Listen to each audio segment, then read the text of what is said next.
Ready? The time is 7 o'clock, and we'll call to order the City Council meeting for October 28th, 2019. Roll call, please. Mr. Jones? Here. Mrs. Keller? Here. Mr. Browning? Here. Mr. Rohr? Here. Mr. Hellinger? Here. Vice Mayor Schaefer? Here. Mayor Riggle? Here. Tonight's invocation will be led by Interim Chaplain Chad Johns from Ohio Wesleyan University, followed by the Pledge of Allegiance led by the Daisy Scout and Girl Scout Troop 2288. If you'll all please stand.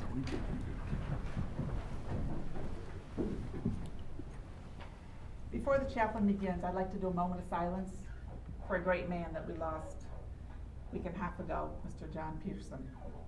So if you'd all please be silent.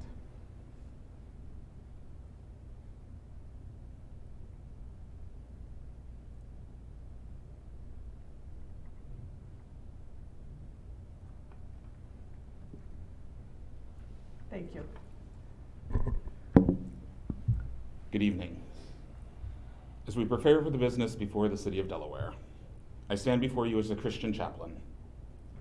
And I know we come from many worldviews, and I invite you to join me in the spirit of prayer as your faith tradition indicates.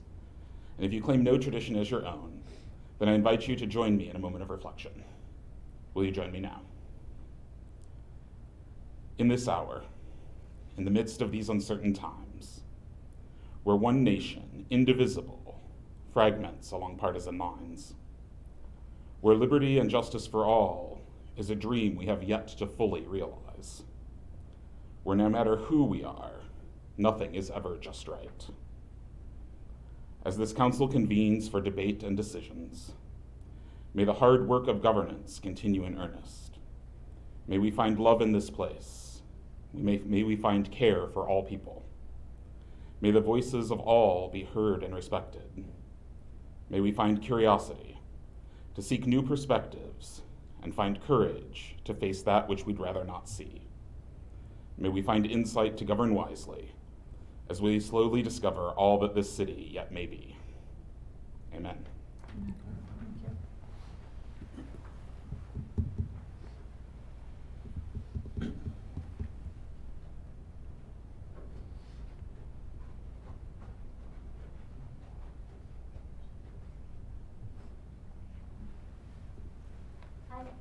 Allegiance to the flag of the United States of America and to the republic for which it stands, one nation, under God, indivisible, with liberty and justice for all.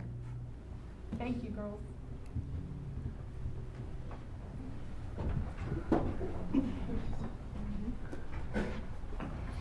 Thank you very much. There's nothing sweeter than the pledge being led by a bunch of young ladies.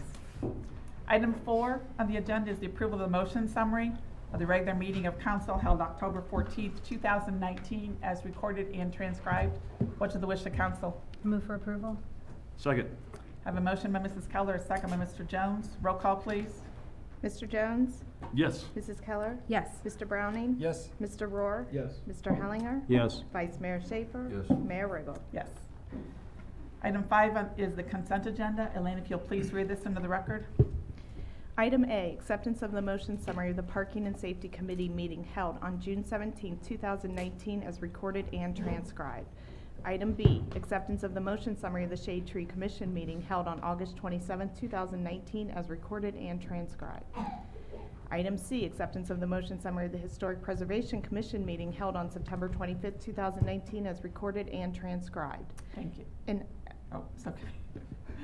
I was getting ahead of you. And item D, resolution number 19-46, a resolution authorizing the modification of certain traffic control signage to extend the no parking zone on the north side of Benjamin Street to 50 feet west of South Houck Road, and on the south side of Benjamin Street from South Houck Road to Hutchinson Street, and to reduce the existing no parking zone on the north and south sides of Benjamin Street west of Hutchinson Street to 10 feet west of the crosswalk. Thank you. I had the old agendas pulled up. I apologize. What is the wish of council on the consent agenda? Move for approval. Second. I have a motion by Mr. Schaefer, a second by Mrs. Keller. Any further discussion? Roll call, please. Mr. Jones? Yes. Mrs. Keller? Yes. Mr. Browning? Yes. Mr. Rohr? Yes. Mr. Hellinger? Yes. Vice Mayor Schaefer? Yes. Mayor Riggle? Yes.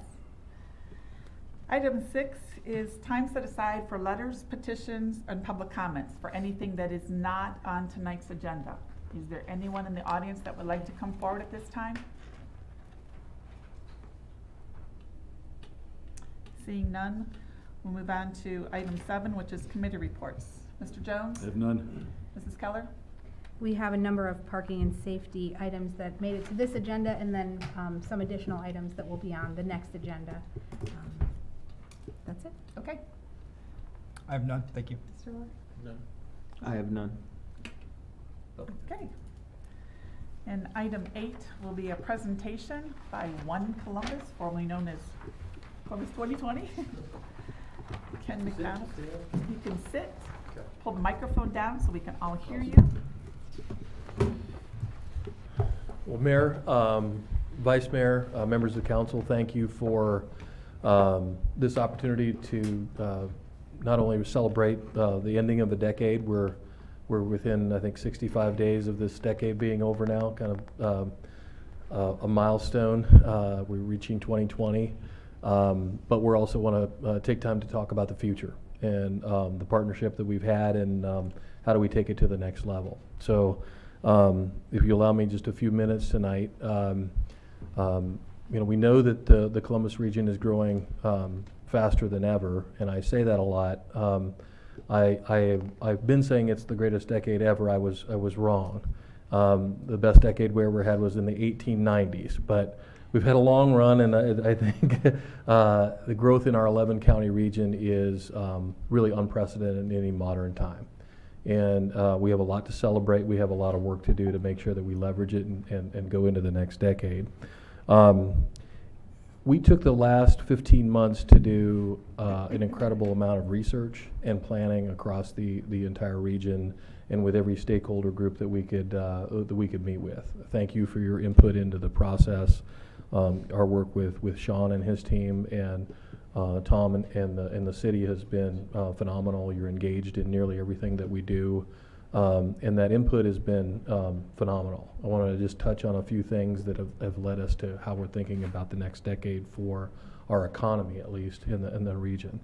One is that we really didn't have a vision when we started the 2020 initiative. It was the end of a deep recession around the globe, and here in Central Ohio, the main objective was to get activity, get jobs, and get us back on our feet. And I think we've done much more than that, obviously, in Central Ohio, with a lot of hard work and a lot of engagement from our 11 counties, 29 cities across our region. And I'm going to mention some stats for the city of Delaware in a second that I know you probably all know, but I'll just remind you the great opportunity, the great momentum that you have. We landed on a vision of not being the biggest, not being the richest. I don't think we want to be the next Silicon Valley of this or that. What I hear when I talk to people in this region, that there's great pride in our growth. There's anxiety about the industries we have, the challenges we face, but we do believe we can do something special here and set a new standard for economic development, and that is to be the most prosperous region in this country. And that would mean that we have lots of people gaining economically, which we know we can do. We've proven that we're really good at that. But we also have to do things that advance people socially as well. And one of this coming together of both growth and prosperity. You know all too well, as leaders of a city, the challenges you have with transit and with housing and with education. And where we're winning and losing these days is more on those topics than it is just our ability to compete on our talented workforce and how competitive we are for a business. We've got to answer questions about where our people are living, how they're getting to and from work, and how we're setting the table for the next generation. And so we were going to keep talking about this vision. I believe it's on page 17 of the handout that I've provided you, and there's a little bit more background to it.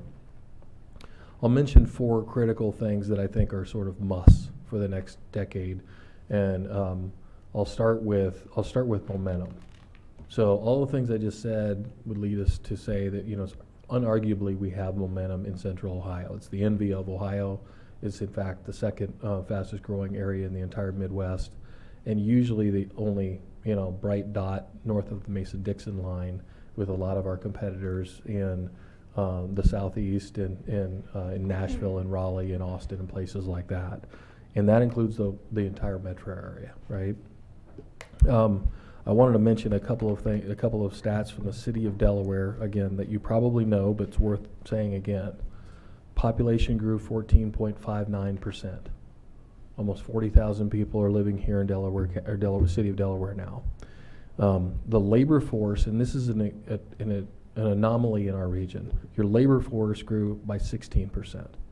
So as I give these presentations, it's typical that our population grew, but that our labor force didn't grow quite as fast. You have the labor force. You have what is the envied product that all the companies want these days, and that is the talent, and the people are living here in the city of Delaware, and more are coming.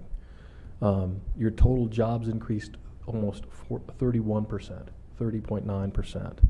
And your average salary is over $50,000, increased 17.4% this past decade.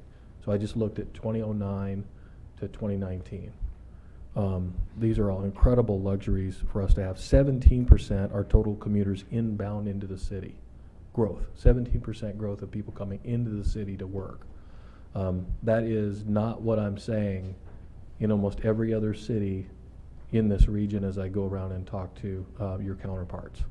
And all of them are doing well, but I think the city of Delaware is set apart. So maintaining that momentum and making sure we don't do things to stall it is just a critical responsibility that we all have. Our talent is obviously, I spoke about it just a second ago, but talent, inspiring that talent, talking to our superintendents, engaging our kids and parents and people from around the world about what the city of Delaware has is going to be a critical element, and we've got some strategies that come behind that. When I talk about innovation, I think a lot of people think about the Cohatch facility next door. They think about the startups that we have here in the city and the entrepreneurs, and that's awesome. That's totally true. But I'm going to press a little bit on and allow us to maybe think about that a little bit bigger. Corporate innovation is going to be really critical. So the manufacturers you have in the business park, the companies that we have in this region, we not only want them innovating, in fact, we need them innovating if they're going to exist 10 years from today. And we want them to do it here. We don't need them to do it in Chicago or Silicon Valley. They can do that innovation right here. Finally, we need government to innovate. So I dream of a time when the citizens' interaction with our government, state and local, are the best in the country. And we benefit unbelievably from that from an economic standpoint. First of all, it probably keeps our costs lower. And two is, as the home of state government in the state of Ohio, or if our state government is innovating, we're probably going to be the beneficiary of the jobs that come with that technology growth, right? Same can be true here locally. And then finally, you'll hear me talk about connectivity. I mean, in rooms like this, in rooms that we're having debates about, housing and how we're going to do our zoning and stuff in the future, leaning in and being at the table. I mean, advocating for actual connectivity, physical connectivity on our roads, in our infrastructure, which is in our public infrastructure, our water and sewer lines. We have to continue to be advocates. We're the envy of Ohio, but that also means a lot of people would like to put resources elsewhere in Ohio. We're going to have to be really good at locking arms and getting that infrastructure here in Central Ohio. And then finally, talking about actually how we connect our brand. I think about that every day in terms of how we connect the Columbus region to capitals all over across the U.S. of business, but perhaps even capitals around the world of business. Our team is in Germany this evening, for example, talking to manufacturers. They've been there for over a week. We're taking that brand out to them. We want to be known as a competitive business location, but we also want to be known as a place that's pursuing true prosperity, where everybody's actually benefiting. I would ask the council and your team, what does the city of Delaware want to be known for 10 years from now? You know, and how are we integrating that into our economic development strategies, and how can we as your partner actually help you achieve that goal? So those 4 imperatives, momentum, talent, innovation, and connectivity, is kind of at the heart of how we get there. I'll just close with a couple of final things, with a few of the objectives that we want to continue to stress. One is, it's going to be absolutely imperative that we try to have the most competitive companies in the world in our region. Every industry that we have is under enormous threat from automation and global competition, and if they're competitive, we're going to be fine. If they're not competitive, they may not exist tomorrow, and things will continue to move more swiftly every day. We have to continue to attract companies here, not just people, so that we have great employers in our region. We know that not all companies are going to succeed. That's okay. It's capitalism. But we have to continue to bring more and more people here. I love what you're doing by supporting entrepreneurs and thinking about products, and I'll mention Cohatch again just because it's next door, but having a product for somebody to start a business and then have services all along their growth path. So as they become a bigger and bigger company and they need something in town or on the edge of town, and you have space for them, that's going to be critical as we try to grow our industries. We believe that we could be the most prepared place in the country for business, and that's going to require councils and leadership to lock arms with us to develop the product and the strategies to do it. We have to be global. There's about 150 places in the world that matter when we look at it from a metropolitan standpoint, and they're not all international, but they're all global, and we have to be thinking that way. And then finally, I would just invite the city of Delaware to be very aggressive about telling its story. We're going to have the great luxury, and I'll say this will be the one time you'll hear that the presidential election is a luxury, but the press will descend on our region and visit our region more the next 9 months than they have since 2006. As they come in, we want them to learn about these places, the companies you have, the talented entrepreneurs and people you have here, and let's lock arms and actually tell that story to the world. We've got a great one, as evidenced by some of these statistics, but probably even greater so when we unpack that and tell the personal stories of people, how people are having success here. Thank you for your partnership, and thanks for having me here tonight. Thank you very much. Anybody have any questions for Mr. McDonald? Just real quickly, Kenny, just for the benefit of the audience, if you could just, 30 seconds or less, what is One Columbus? Because I don't Sure, think okay, I'll folks back know. up to the beginning. So One Columbus is a public-private nonprofit that runs the regional economic development strategy for this 11-county area. And we do 3 things. We try to help companies grow, we try to attract new industries to the market, and we try to help high growth and entrepreneurs, actually the ecosystem, develop. Those are the primary focuses of that entity. We've been in existence for 10 years. We were called Columbus 2020 for 9 of those years, and we just changed our name to One Columbus. I remember when Columbus 2020 first came to Delaware, and I was on the chamber board, and just wrapping our heads around why Columbus wanted to be partners with us. So when a company comes in, why isn't Columbus going to eat them up? What makes us ever think that they're going to get to Delaware? And it's proved me wrong so many times, so thank you. Good. And our economic developers really do work together to do what's the best fit for them.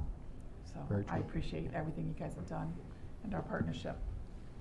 Yeah, just building on that real quickly, I know that for years, prior to Columbus 2020, there was this competition, and how do we do something regionally? And your leadership, Kenny, and the board, and our partnership with Sean and others on the team have really proven to me, and I think everybody else, why regionalism and rowing in the same direction as a region makes sense. So thanks a lot for your We'll try to stay after it commitment. with your help. Appreciate it. Thank you very much. Thank you. So we have a director's update. Susie Daly, Chief Information Officer. I know. Look at that, they bring their own chairs even. Susie comes in force. Can't do it by yourself.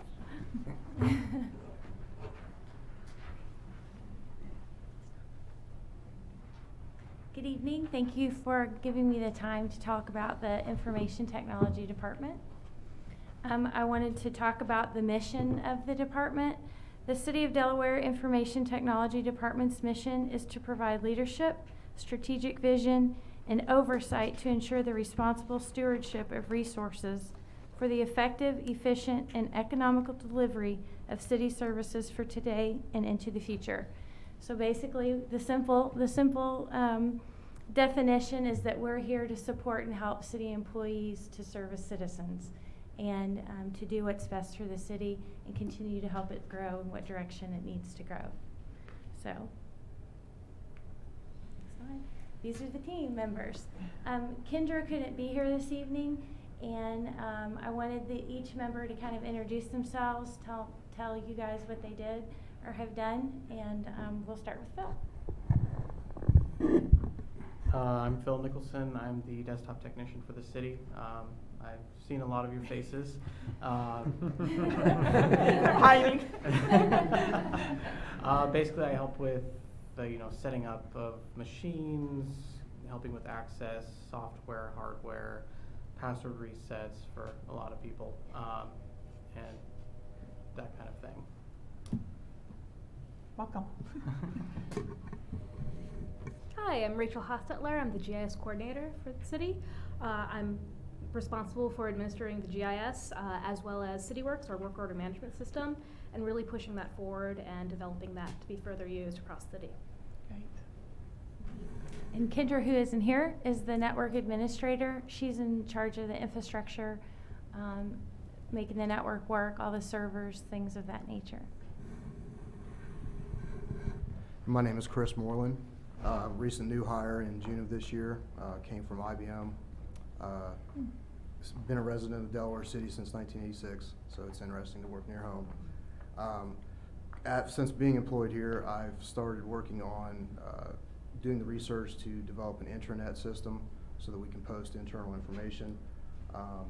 Working on administration tasks for Microsoft Teams and some of the Office 365 applications we're using. Currently working on a scripting solution to try and automate some of the city utility setups. And what I believe I was hired on to do is to implement the ERP system, work with project management to make sure that that's seamless. Okay. Thank you. Welcome. I'm really proud of the team and what we've accomplished so far. I've been here 10 months, and this is just a small little snippet that I put into the presentation, but every day we have calls that these guys react to and help and are there for the employees of the city of Delaware, and it's just great. I love it. We have a really good team. One of the first things that we worked on was an ERP selection. What that will bring to the city is a more broad approach to how we share and use information, so departments can work more closely together, create data that we can develop analytics on to make more real-time decisions when they're needed. So I look forward to that. It will probably start, Dean, don't shoot me, but probably Q1 of 2020. Another thing that I did when I came here is just to review the jobs, to review the work, to make sure that we had the people that and the work, and everyone was kind of doing what their skill set provided, what they enjoyed to do. Rachel loves GIS, so we make sure to keep her on that. We implemented an off-site backup, which helps us move towards a disaster recovery process and to make sure that if something were to happen to our servers, that we would have an off-site location to have our information saved. We've worked really hard for mobility solutions for the facilities department, the planning department, and the traffic department. So we have employees taking out iPads, and we have some taking out laptops to do their work. They can do it in real time. They can put the information in, and they don't have to go back to their desk, and so it saves them time and definitely effort. We assisted with the wastewater treatment plant Granite XP truck, which is a scoping truck that goes and looks in the sewers. I saw it the other day. It's just gigantic. But it is pretty interesting, and that was quite a task. So we had to put that on our list. We assisted planning with the move to City Hall Annex, which turned out really nice. Assisted engineering with permanent digital records. We didn't lose anything, did we, Bill? Okay. We helped with the airport fuel terminal replacement, which was quite a task. And one of the big things we've done is continue to expand our network and our fiber. And that's really important with the gentleman before us said connectivity and making sure that we lock arms and we're making sure that we build an infrastructure that we can share with the community. Some of our current projects, those are all things that we finished. This is kind of what we're working on now. We're continuing to audit the current state of IT through our hardware, software, infrastructure, all the workflows. Chris goes out and visits with the different departments to see how they're using technology to make sure that we're going to use the software that we've purchased to its capacity, and where we're falling short. Is it a workflow issue? Does the software not work? So we're looking into those. On everyone's mind is cybersecurity. So the things we're trying to do to tackle that is phishing email campaigns, which some of you may have gotten. Elaine got one today. I passed. She passed with flying colors. So the password updates and making those more secure, firewall for infrastructure, and our Active Directory, which is the core of our network. We're also doing some things with that. Phil talked about PC replacements. We have to make sure that Windows 10 is on all of the devices, and he's worked on that. We have a security program for physical security and digital security that we're working on, disaster recovery. Chris is also assisting the tax department with instituting a new tax software. That's going really well. They're in a testing phase right now. And developing electronic workflow for this facility maintenance request, which kind of ties into the next thing. Right now, people would send emails or call, and the facilities would get 10 different requests. We've kind of consolidated that. We have one point of reporting, and then it creates a service request to the facilities. They go address it, and then they can get back to that one person. So we're trying to centralize that, which expands to the next thing, which is probably one that you guys are the most interested in tonight, and that's it's called a Citizen Engagement 311 Citizen Relationship Manager. Those are all terms that have been used to describe what this is. The company is called Rock Solid. It used to be called City Sourced, but like all software companies, it got gobbled up by a bigger organization. And what this does is it gives the citizens a way to report issues in the city. They can take pictures if a light is down, and then it routes it to the correct people in the city that can take care of it. It also can give them a quick response back, so someone doesn't have to call all these people back. It can also organize the information. If 10 people report the same thing, it can go down to 1. And I gave you guys a handout that looks like this. And there was a test study done in Longview, Texas. And we have a short video that shows kind of you can brand this solution, and this shows what Longview, Texas did with their solution. And I should say real quickly as a shout out to Sean Leninger, who actually developed several years ago the first My Delaware app. So this is My Delaware version 2. Yes.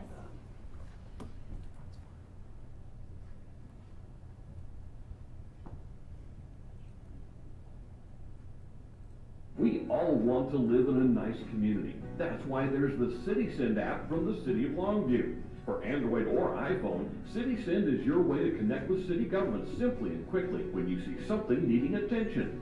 For emergencies, always call 911, but for less urgent issues, point your phone, snap a pic or a short video of the problem, text a description, and click to send. Download the CitySend app for free and help keep Longview a great place to live.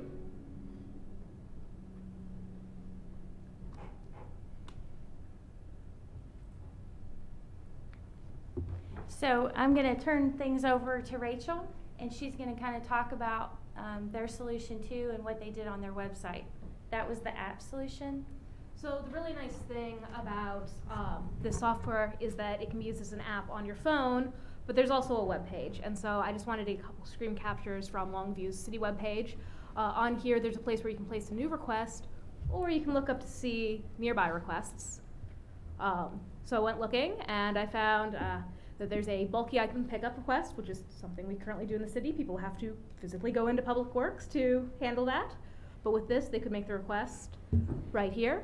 So if you go into that, we can see the picture, and we can also see the conversation the city had.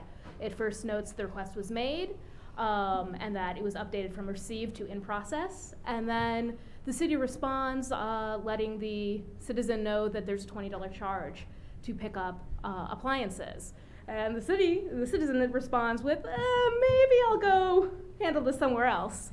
But that is all public information that anybody can see, and it's really helpful to have that back and forth right there in the system. The other advantage of this particular software is that it integrates with our current work order management system. So the utility folks who are used to dealing with water main breaks in CityWorks will get the request in CityWorks. They will never have to touch the city source software. Those two will integrate seamlessly. So our folks aren't having to learn new software to do their job as they're currently doing it.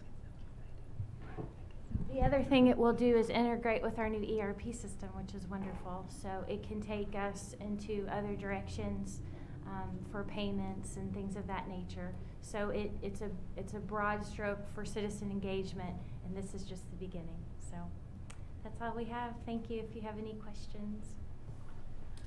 So if you take a picture of a pothole, does the GIS system in there so you know where that pothole is? And it'll be able to say, use my location, or Okay. if your location isn't accurate, maybe you took the picture and you submit it once you're at back home, then you can put the address in where the problem was, so. Very good. Thank you. Any questions for our IT wonderful staff? All right. Thank you very much. Thank you very much.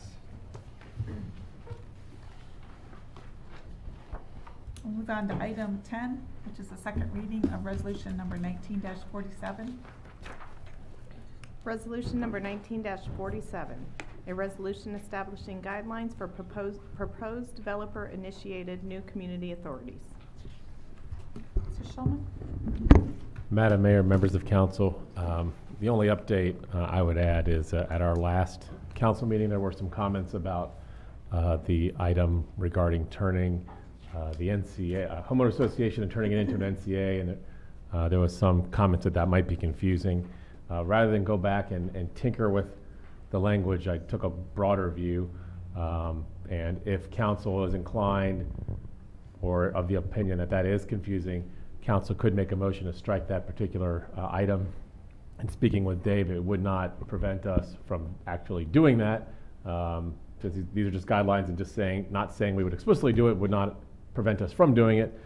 We just had it in there because we felt it would provide a little bit more guidance for a developer to know what to even propose, but striking it, if you feel it's confusing, would not hinder the city in any way to allow that if council in the future ultimately wanted to do that. Dave, do you have anything else you'd like to add about that one? No.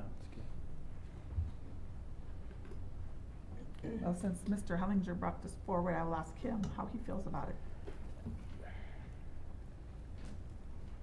I mean, yes, I do not have the details in front of me to make a motion to strike that particular element, but I believe that would be useful.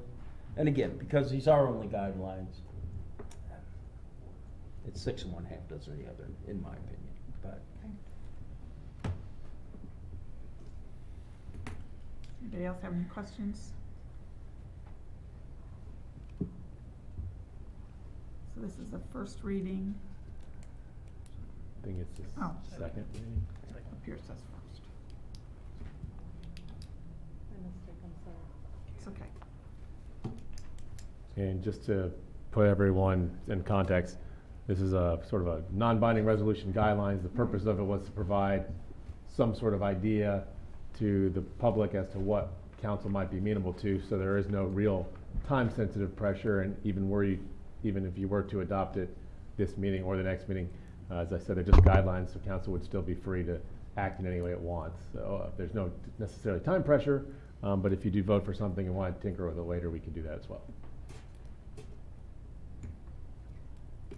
What is the wish of council? I'll move for approval of resolution 19-47. Is there a second?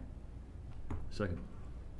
Motion by Mr. Schaefer, second by Mr. Jones. Any further discussion? Roll call, please. Mr. Jones? Yes. Mrs. Keller? Yes. Mr. Browning? Yes. Mr. Rohr? Yes. Mr. Hellinger? Yes. Vice Mayor Schaefer? Yes. Mayor Riggle? Yes. Motion carries. Item 11 is the second reading of ordinance number 19-59. Elaine, if you'll please read this on the record. Ordinance number 19-59, an ordinance approving a preliminary subdivision plat request by Gurdon LLC for Winterbrook Place containing 263 single-family lots on approximately 100.6 acres zoned R3 PMU, one family residential district with a planned mixed-use overlay district, and located on the north side of Peach Blow Road just east of the Belmont Place subdivision. Mr. Eflin? Madam Mayor, members of council, just to remind you where we are in this process, council has approved a rezoning for the property, a conditional use permit to allow the overlay and placement of the planned mixed-use development, and you have approved the preliminary plan for this development. You see that on the screen. The preliminary plat matches the preliminary plan. What's in front of you tonight is the preliminary subdivision plat that goes with those previous actions. This is not your or our last bite at the apple, so to speak. It does lay out the basics of the subdivision and the roads. We know we have a lot more details to work out through open space and parkland and those things that we've talked about during the process to date. I think maybe Mr. Gurdon has some remarks in that regard as well. So happy to answer any questions you have. Your planning commission did recommend approval. Again, it's just a preliminary for the plat request. It's not even. Yeah, my judgment, it's fairly perfunctory. All right. Any questions for Mr. Eflin before the applicant comes forward?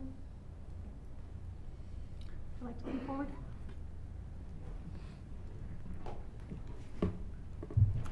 Bob Gurdon, 10590 Wellington Boulevard, Palo Alto, 43065. I just want to thank everybody up here for allowing me to be in front of you today. I appreciate all of the input. I respect everything that each and every one of you does for the city of Delaware and for the community. And I respect all of the input as well. There were some questions brought up at the last meeting regarding some of the active open space. I just want to kind of reiterate to everybody that we're certainly willing to work with the city. We've been at this for about 3 years now. We've gone through a lot of hurdles with Ohio Health and roadway configurations and a lot of things. So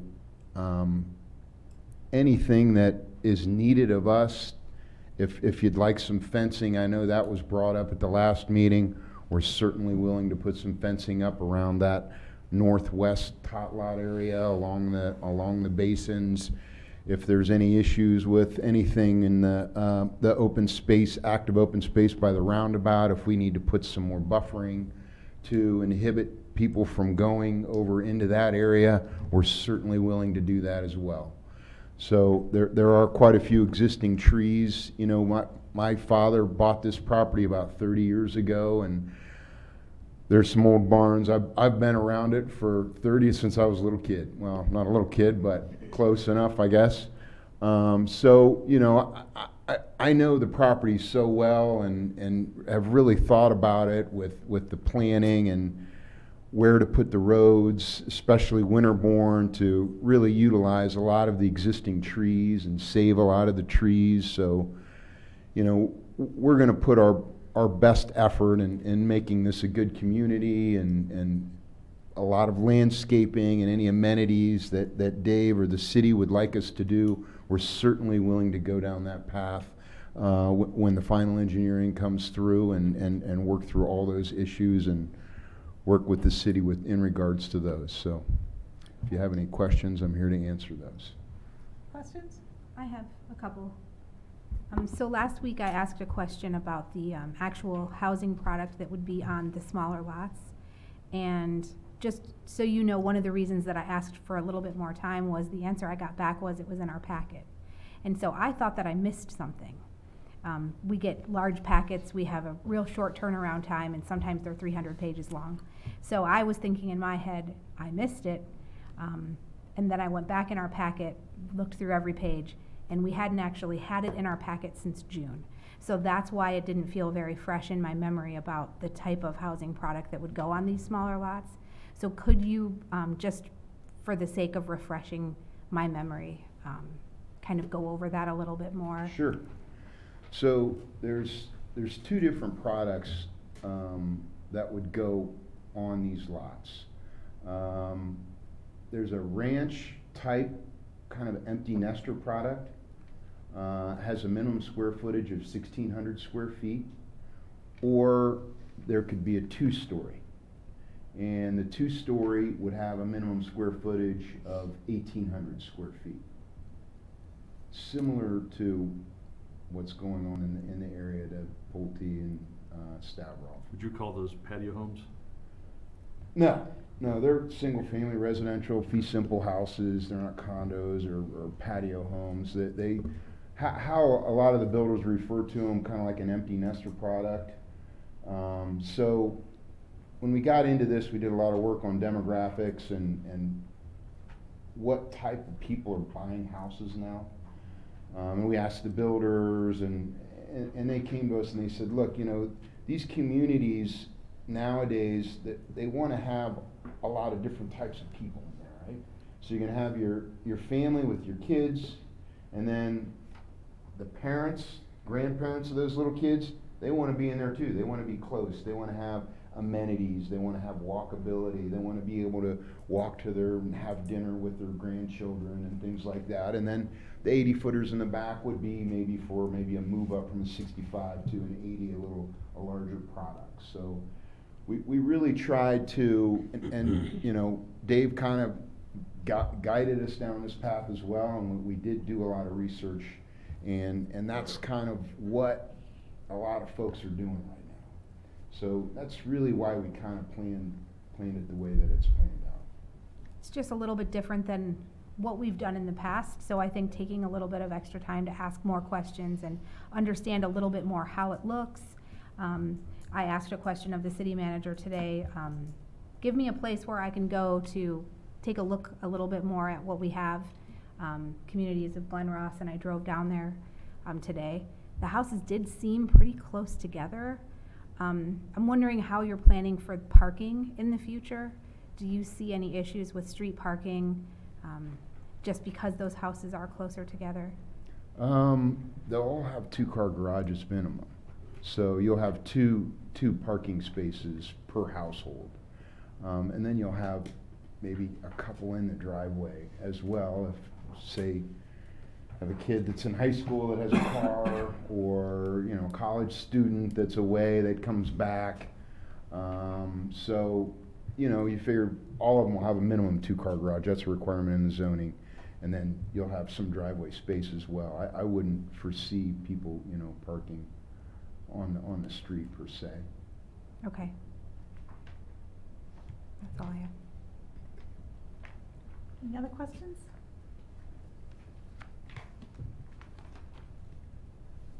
If I could just make a comment, I think part of the struggle is that we haven't updated a comprehensive plan in quite some time, and we're in the process of working on it.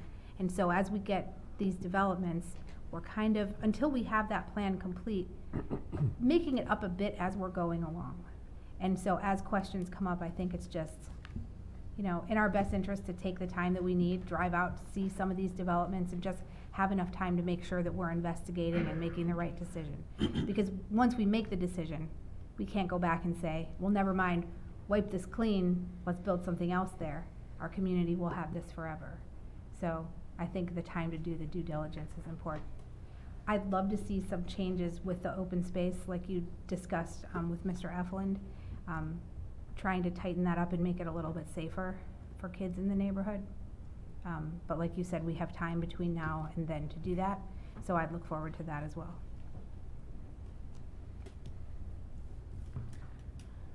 Okay, if no further questions, what is the wish of council on ordinance number 19-59? Move to suspend the rules requiring 3 readings on on ordinance 1959. Second. A motion by Mr. Jones, a second by Mr. Schaefer. Roll call, please. Mr. Jones? Yes. Mrs. Keller? No. Mr. Browning? Yes. Mr. Rohr? Yes. Mr. Hellinger? No. Vice Mayor Schaefer? Yes. Mayor Riggle? Yes. Move the adoption of ordinance 1959. Second. Motion by Mr. Jones, second by Mr. Schaefer. Any further discussion? Roll call, please. Mr. Jones? Yes. Mrs. Keller? Yes. Mr. Browning? Yes. Mr. Rohr? Yes. Mr. Hellinger? No. Vice Mayor Schaefer? Yes. Mayor Riggle? Yes. Motion carries. Good luck. Thank you very much. Thank you very much. Item 12 is consideration of ordinance number 19-60. Ordinance number 19-60, an ordinance approving a community reinvestment area agreement and school compensation agreement with Innovation Center LLC, Delaware City Schools, and Delaware Area Career Center for investments in real property improvements on parcel number 419-220-02-003005 and declaring an emergency. Emergency clause, that this ordinance is hereby declared to be an emergency measure necessary to provide for the public peace, safety, health, and welfare of the city, and is necessary to finalize negotiations, and as such will be in full force and effect immediately upon its passage. Thank you. Mr. Hughes. Good evening, Madam Mayor, members of council. I'm not using paper and I am going technology here, so Gosh. be patient with me. If you'll recall, the last council meeting, you approved the development plans for Innovation Center. That is the 60,000 square foot facility that's being proposed for Innovation Court, 115 Innovation Court.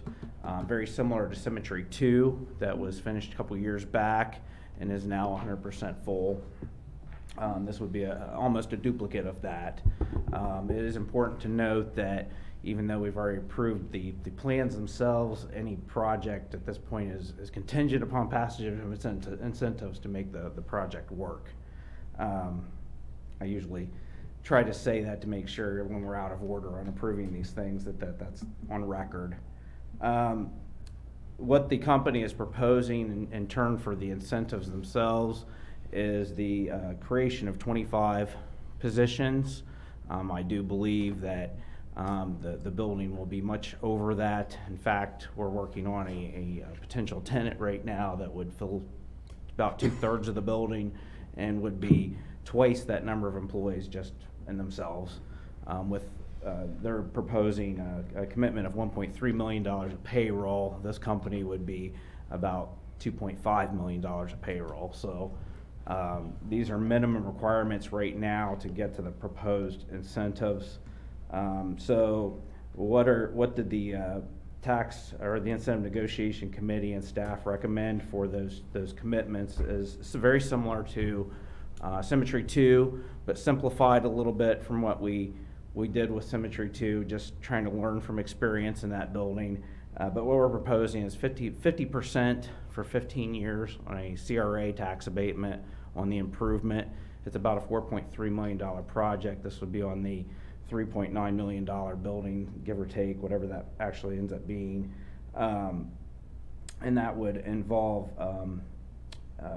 the 2.3, if it gets up to $2.35 million, and this is where it deviates from the last building, we would increase the incentives to 75% for the remainder of the term. The term does not get extended, it goes up to 75%, but they have to hit $2.35 million of payroll to actually achieve that. In Symmetry 2, we had a gradated system, and it wasn't fully as functional, but they can actually go up to the full 75% at any time, whereas that one, they had to wait 3 years to actually hit the job creation numbers. But the way I figure is if we get this tenant today, they're gonna be at 2.5 million, which pops them right up to that. So by you approving it this way, I don't have to come back in front of you to get that adjustment made. I can just say, okay, it's in the agreement, we're doing it.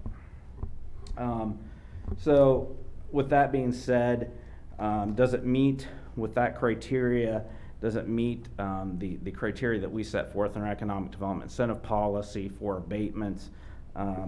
It does. It has it's a target industry, so we'd be filling it with target businesses as we did with Cemetery 2. In fact, the potential tenant for the building is a pure example of a target business for our community.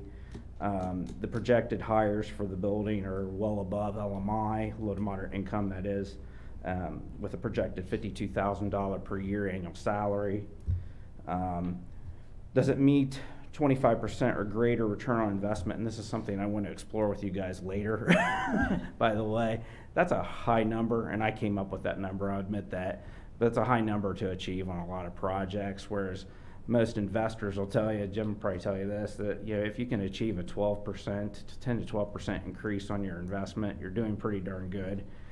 This one, at the lowest level, the 25 employees with the $1.3 million, it would only be a 3.84% return on investment for the city with the income taxes. But once it hit the 2.35 million, it would then be 25.14% return on investment. So again, we're looking towards the future here, not necessarily just today. It does have a 30% or greater return on investment for the school district. They're maintaining at first the 50% of the taxes on the building, and then 25% after that. However, the way this is written, because of state law, if they hit the 2.35 million and go up to 75%, we share 50% of anything over $1 million on income taxes with the schools. Let's see, and it does meet, there's always the part about it meeting community improvement criteria beyond the metrics. And for this, we obviously need stock. We need inventory in the community. You heard what Mr. McDonald said in terms of always having inventory and places for businesses to grow into. This is a prime example of that. We have very little inventory in terms of building in the city right now. And with that being said, I welcome any questions, and we have the developer here, Mr. John Lewis. And Chris Bradley. And Chris Bradley behind him. Any questions? None? I think this developer's proven time and time again, so I don't think it's really no concerns on my end. I'm with you. I said it last time. Oh, did you? Any motions? I'll move to suspend rules requiring 3 readings on ordinance 1960. Second. Motion by Mr. Schaefer, second by Mr. Jones. Roll call, please. Mr. Jones? Yes. Mrs. Keller? No. Mr. Browning? Yes. Mr. Rohr? Yes. Mr. Hellinger? Yes. Vice Mayor Schaefer? Yes. Mayor Riggle? Yes. I move for approval of the emergency clause in ordinance 1960. Second. Motion by Mr. Schaefer, second by Mr. Jones. Roll call, please. Mr. Jones? Yes. Mrs. Keller? No. Mr. Browning? Yes. Mr. Rohr? Yes. Mr. Hellinger? Yes. Vice Mayor Schaefer? Yes. Mayor Riggle? Yes. I move for approval of ordinance 19-60. Second. Motion by Mr. Schaefer, second by Mr. Jones. Any further discussion? Roll call, please. Mr. Jones? Yes. Mrs. Keller? Yes. Mr. Browning? Yes. Mr. Rohr? Yes. Mr. Hellinger? Yes. Vice Mayor Schaefer? Yes. Mayor Riggle? Yes. Motion carries. Thank you very much. Good luck. Start building. We need you. Thank you. Item 13 is consideration of ordinance number 19-61. Ordinance number 19-61, an ordinance approving a community reinvestment area agreement and school compensation agreement with J. Jill Properties LLC, Delaware City Schools, Delaware Area Career Center, in the City of Delaware for investment in real property improvements on a site at 50 West William Street, and declaring an emergency. Emergency clause, that this ordinance is hereby declared to be an emergency measure necessary to provide for the public peace, safety, health, and welfare of the city, and is necessary to finalize negotiations, and as such will be in full force and effect immediately upon its passage. Thank you. All right, I'm back. Hughes? I didn't go anywhere. This is for I'll insert the same footnote here. This is for the building that you approved. It wasn't at the last council meeting. It was a little while back. At 50 West William Street, the corner of William and Franklin, where the I guess I commonly refer to it as the old pulp building, although it was never pulp. As we all know, that's an area that needs cleaned up, revitalized. When we use the CRA for retail type businesses and whatnot, they are to be in a district where we are trying to incur that revitalization. So this does fit that criteria. They are proposing a 2-story building. However, what I have before you is actually a commercial CRA, so it can only apply to the first floor of the building. All right, that's important to notate. Jerry Warner, our chief building official, has the ability to abate the second floor. He can only go to 7 years at 100%, and that doesn't need to be approved by anyone according to state law. But the first floor we do have to treat as a typical commercial CRA. So what we're proposing on this project is a 100% 15-year abatement on that first floor. Say the Square number again. I'm footage, sorry, say it again. 100% 15-year. And that is on of an investment of about $400,000, which we broke down the square footage, and that's about the value of the first floor. They're proposing for that abatement 5 employees for the first floor, and that would be in Jill's business, I believe, with a payroll of $102,900. So for that abatement, the criteria being it's a non-target industry, so we'll go through the criteria again. However, again, redevelopment district applies on this one. It does not have greater than LMI wages. It's a family business, and again, in a redevelopment district, which is not uncommon for us to pass. It does not have a 25% or greater return on investment for us. In fact, it's a negative 65%, but again, I'm going off the redevelopment district again, and it does have a 30% or greater return on investment for the school district. This project will require a 30% school compensation or pilot payment agreement with the school district. That's in your packet as well. So they will have to pay the school each year for the term of the abatement, that 30%. And with that, we are asking for an emergency so they can get started, and I welcome any questions. And this is Mr. Jeff Rice here, who's been working on this project for a few years now. Yes. Thank you, Sean. Any questions for Mr. Rice or Mr. Hughes? I don't have any issues with it. I just would prefer that we give the public a chance to weigh in.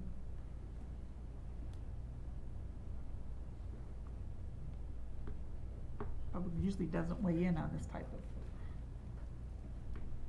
I know, it's just a 15-year, 100% abatement.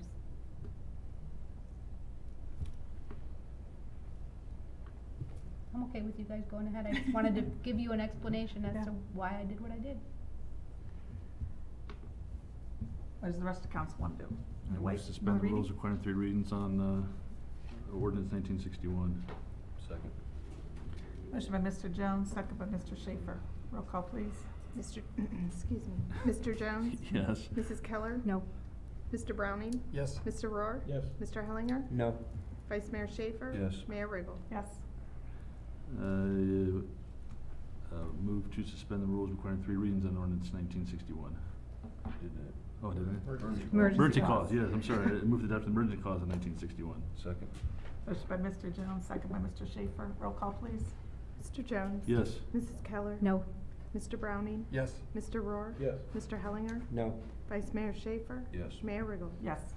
Move for the adoption of ordinance 1961. Second. Motion by Mr. Jones, second by Mr. Schaefer. Any further discussion? Roll call, please. Mr. Jones? Yes. Mrs. Keller? Yes. Mr. Browning? Yes. Mr. Rohr? Yes. Mr. Hellinger? Yes. Vice Mayor Schaefer? Yes. Mayor Riggle? Yes, motion carries. Thank you. I know it's been a struggle. I sat through some of the HBC meetings, so good luck. Yes. I think it's gonna look wonderful when it's done. Thank you all for the support, really appreciate it. It is- Yeah, thanks very much. It'll be so nice. Thank you very much. Thank you. And item 14 is consideration of ordinance number 19-62. Elaine, if you'll please read this in the record. Ordinance number 19-62, an ordinance regulating and controlling the movement of vehicular traffic in the city of Delaware by designating Vernon Avenue within the City of Delaware Corporation limits from Channing Street to Wallace Drive as a through street and establishing the speed limit to be 35 miles per hour. Thank you. Thank you, Madam Mayor, members of council. This is one of those cleanup issues we have to deal with from time to time. As the city grows, we make new connections. In this case, Vernon Avenue connected now as a through street. We have to work with outside entities, township and the county, and rectify our speed limits to come up with something that's agreeable. In this case, on Vernon Avenue, the speed limit outside the city was 55 miles per hour on Vernon Avenue. Within the city, it was 25 miles per hour.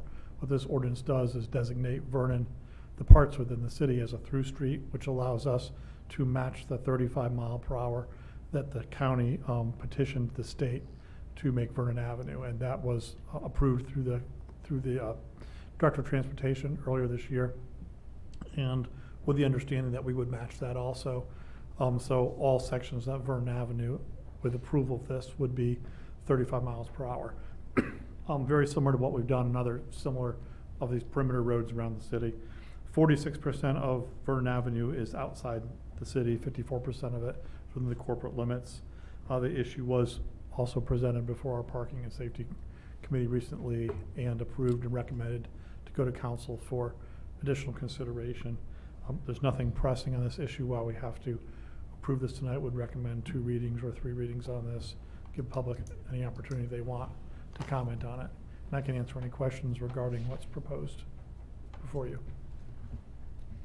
Any questions or comments, Bill? Okay, take it to another reading. Item 15 is Finance Director's Report. Mr. Stelzer? Thank you. The report for September, at least the first page, was included in your packet. Unfortunately, when I saved it as a PDF, I didn't have all the worksheets included, but Elaine did send that out earlier. Just a couple items to note. On the expenditure side, you'll see a lot of year-to-date expenses are down. A lot of that's attributable. We've only had 19 pay periods in December compared to 20 last year for the same time period, so that'll probably level out towards the end of the year. The other issues we will have some rather large supplementals for tax refunds and probably our health insurance plan. Neither one of those are costs we can just avoid. We would pay the claims as they come in, and then refunds are due if people file. We have had a number of businesses that have changed their tax filing process, going to consolidated returns, which recent changes at the state level allows them to do. So we've had some fairly large refunds come in. And on our health insurance side, we had a couple people have had some pretty high claims. We'll get reimbursements for that, but the total expenditures will be high. Probably wait till the end of the year and do it as part of the year-end supplemental.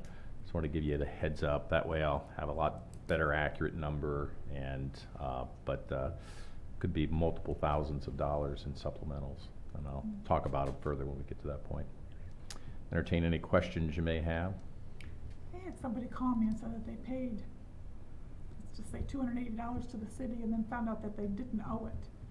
Rather than the city returning it, they got a letter saying, we'll just hold it for next year. Can they request to get it back? Yeah, and I don't know if the city would initially send that letter out. A lot of Well, they people got it, so. credit it to their next year's tax return, Okay.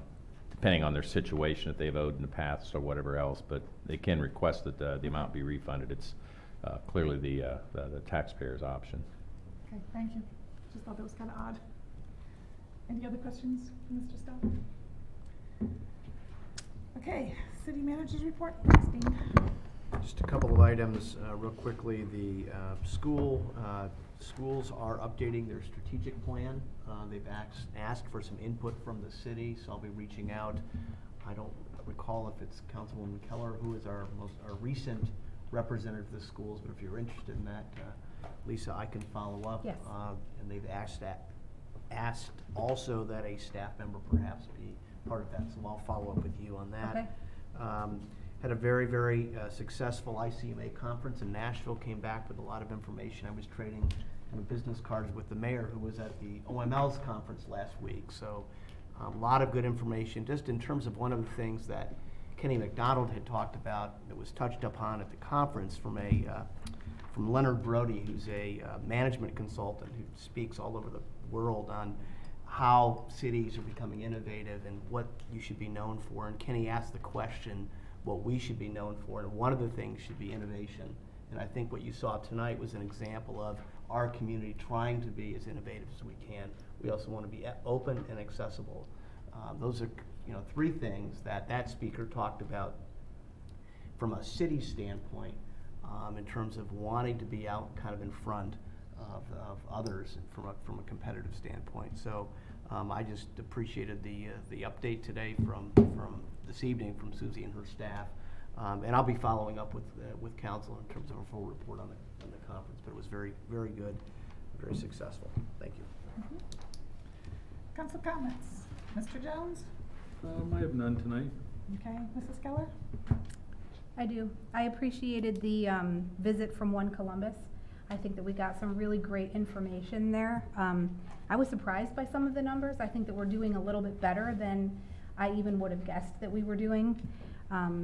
Specifically the fact that our jobs were up 30%, salaries were up 17%, but the one that I was most shocked by was the 17% growth of people coming into the city to work. That's really fantastic news. I think that's a credit to our developers, our planners, and was really pleased to see that number. Which makes me reflect on the idea that we've been doing some really great things in our city, and we want to continue doing some great things. We only get one chance with this residential development, with any development really, to get it right.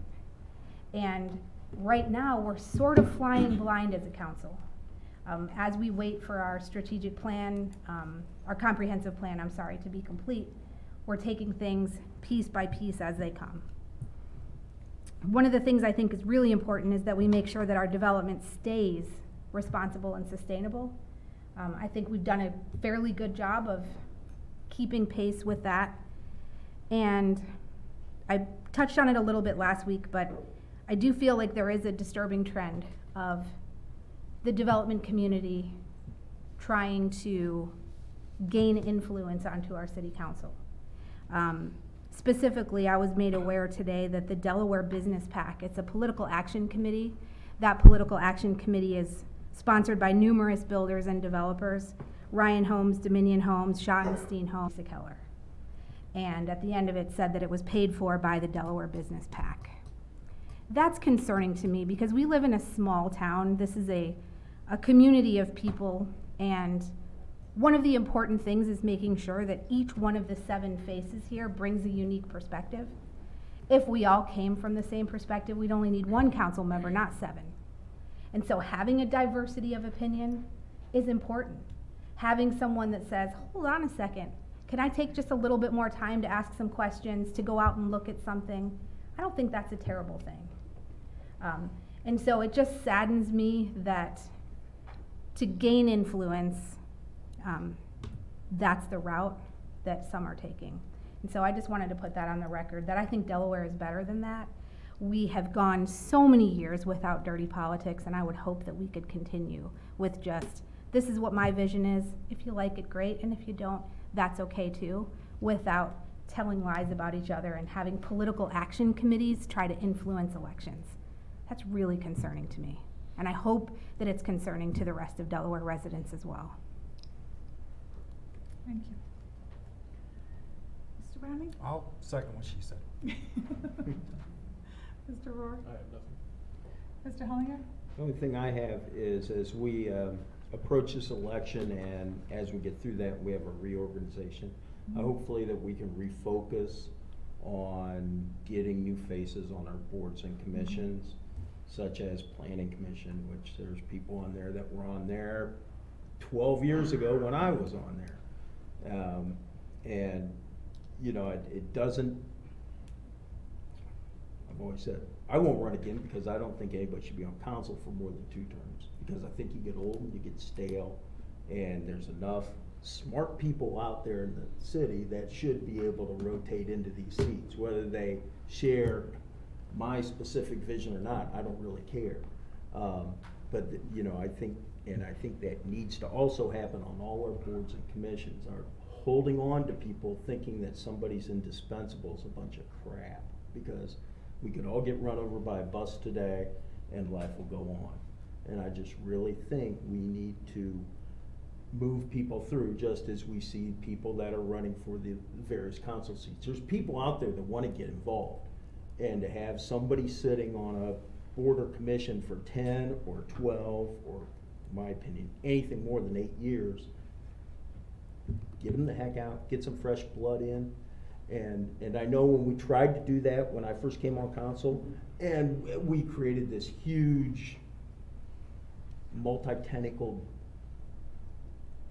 machine that became untenable. And I think we could really simplify that. You know, we don't have to,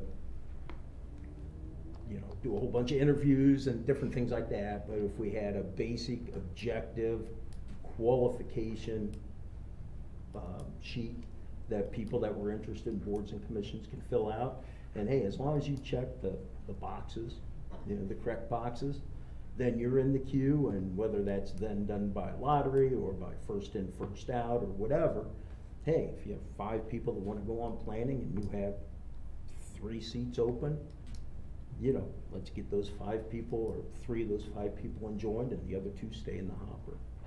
But I really think we need to do that, and that's across all our boards and commissions. You know, whether it's, you know, the same thing could be said about Shade Tree, which is probably our most active board of everything that we have out there. The Shade Tree people are just, they're crazy. They're wonderful crazy, not bad crazy, wonderful crazy. They really care about it. But I think there's other people that also share that passion. Same with the airport and you know, all these other citizen committees. So I'd just like to see us look forward to that as we get towards the end of this year. I will tell you that when I became mayor, I wanted to change things. So the first year, I think I did 38 interviews. So Elaine sends something out when there is an opening. On planning, Dave asked us to try to keep some of those people. We asked them first if they want to re-up. But because we were going into comprehensive plan, he wanted some stability there, and he was very busy at that time. That's not to say they all need to stay. I would like to see all of us on council every 2 years go to another board. Whether you like your board or not, you need to learn everything about the city. I really don't want to do financing, but sometime I'll suck it up and do it. But and we still have all of those applications, but I think the interview is important because we need to know what is their hidden agenda, what do they really want on there. So I think the interview was a positive thing. So. Yeah, and I don't disagree with that, but I just don't think, I think it became just unwieldy, you know, because of the huge amount of time it consumed.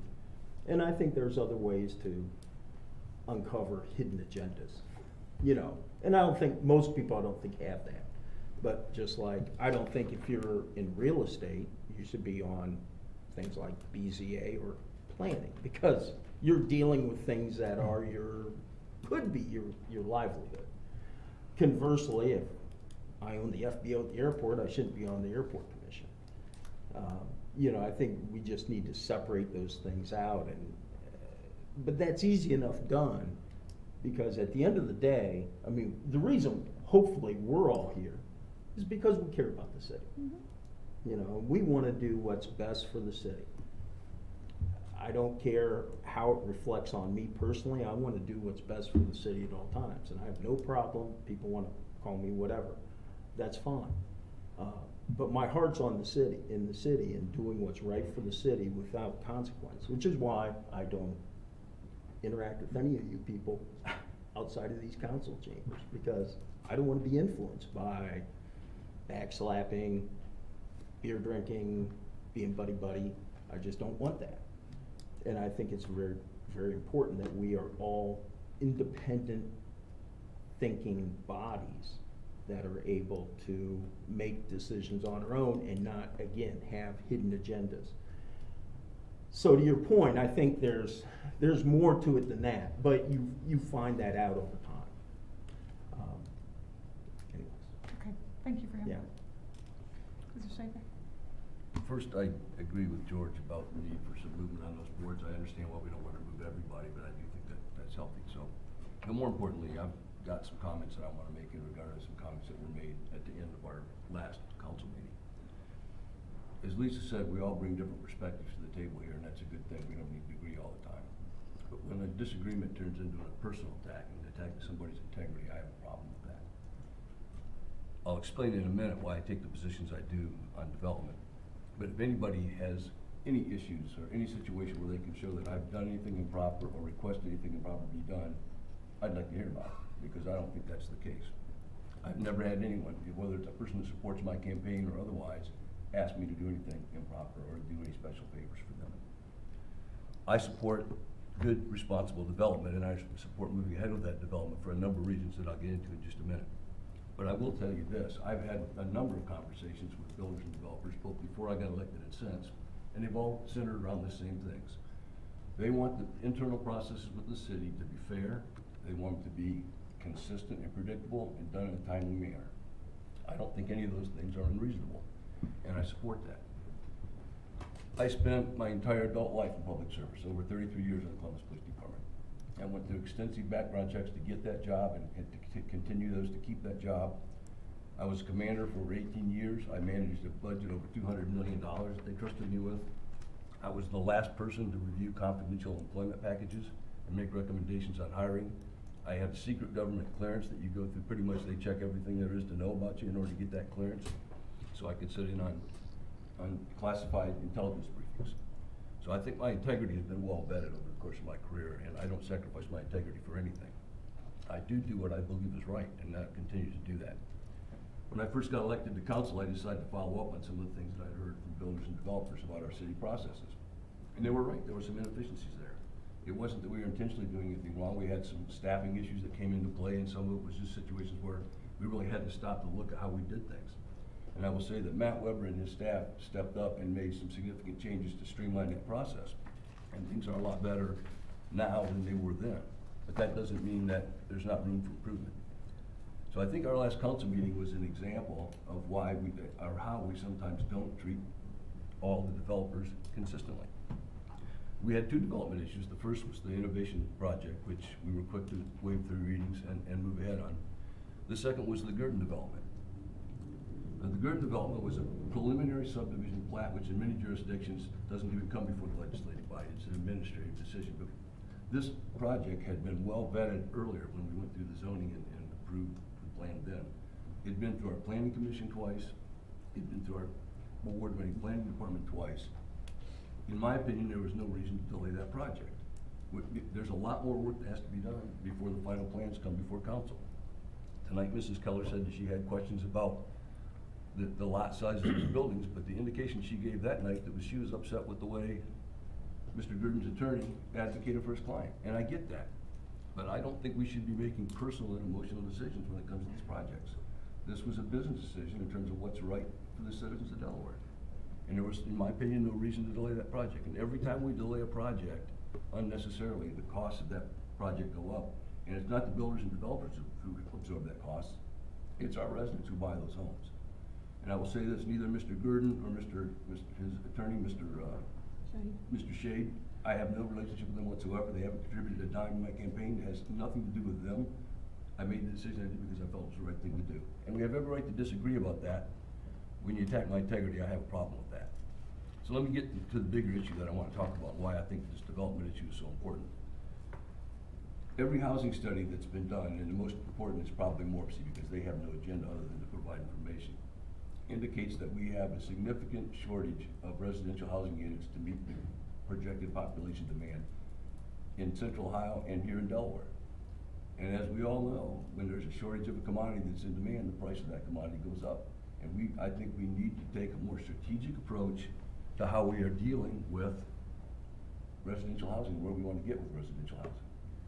You know, we talk from time to time about the need for affordable housing and for economic development. But the reality is that for economic development to happen, businesses want to come here, and they do want to come here. But for them to come here, they have to have workers, and for workers to live here, they have to be able to afford to live here. And the more we drive the price of housing up, the less likely that is to happen. And all these things are affected by that.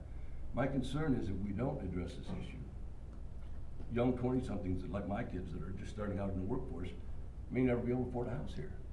And so I think we really need to think long-term about how we approach these things. My point is, I support good development because it's good for the city. And I don't make any decision based on anything other than that. People who contribute to my campaign, I believe, do so, not because they expect something from me, but because they understand that I get these issues and I'm willing to stand up and do the right thing. Again, if anybody has any evidence whatsoever of me ever having done anything improper, I want to know about it. But my decisions are based on what I think is in the best interest of the city. And I don't appreciate my integrity being attacked. We can disagree, but it's different when it becomes personal. That's my comments. Okay. Thank you. Thank you. And I did go to the Ohio Municipal League on Thursday. I only took one day off work to do it, but I'm really glad I went. I learned a lot. Where was it at? Ohio Municipal League is a mayor's conference. No, where was it at? Oh, it's in Columbus. I didn't Oh, go to okay. Nashville. I wish I would have, but Oh. I went to Columbus. But it was really, really nice. Just meeting with other mayors, hearing their problems, listening, and just a lot of good ideas that I want to bring back to you guys and share with some of the stuff I learned and some things we need to do to make the city even better. So, and I know this, I'm not running right now, but I'm just tired of this race already. We are nonpartisan, which means I don't care who's a Republican, I don't care who's a Democrat, I don't care who's an independent. If we were all the same, then we don't need all 7 of us up here. I think it's good that we're diverse. I don't understand why the Republican Party is coming forward and supporting people, calling me, telling me you need to meet with so-and-so. Why they have their nose in our council race, I have no idea.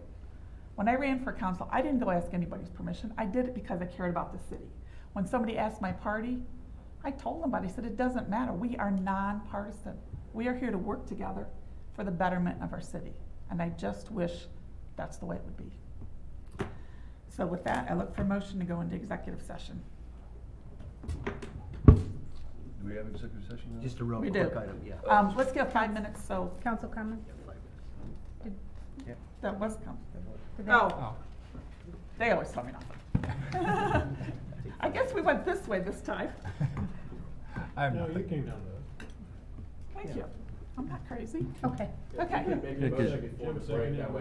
Jim seconded with Lisa. Okay. Okay, so a motion to go into executive before we break for him. Motion to go into executive session pursuant to Ohio Revised Code 122.22G3 for the issues listed. In 5 minutes. 5 minutes. Second. Okay, got it? And we'll just come back in here. Do you want a roll call? All in favor? Aye. Aye. Got it. It works. Any nays? 5 minutes. Thank you.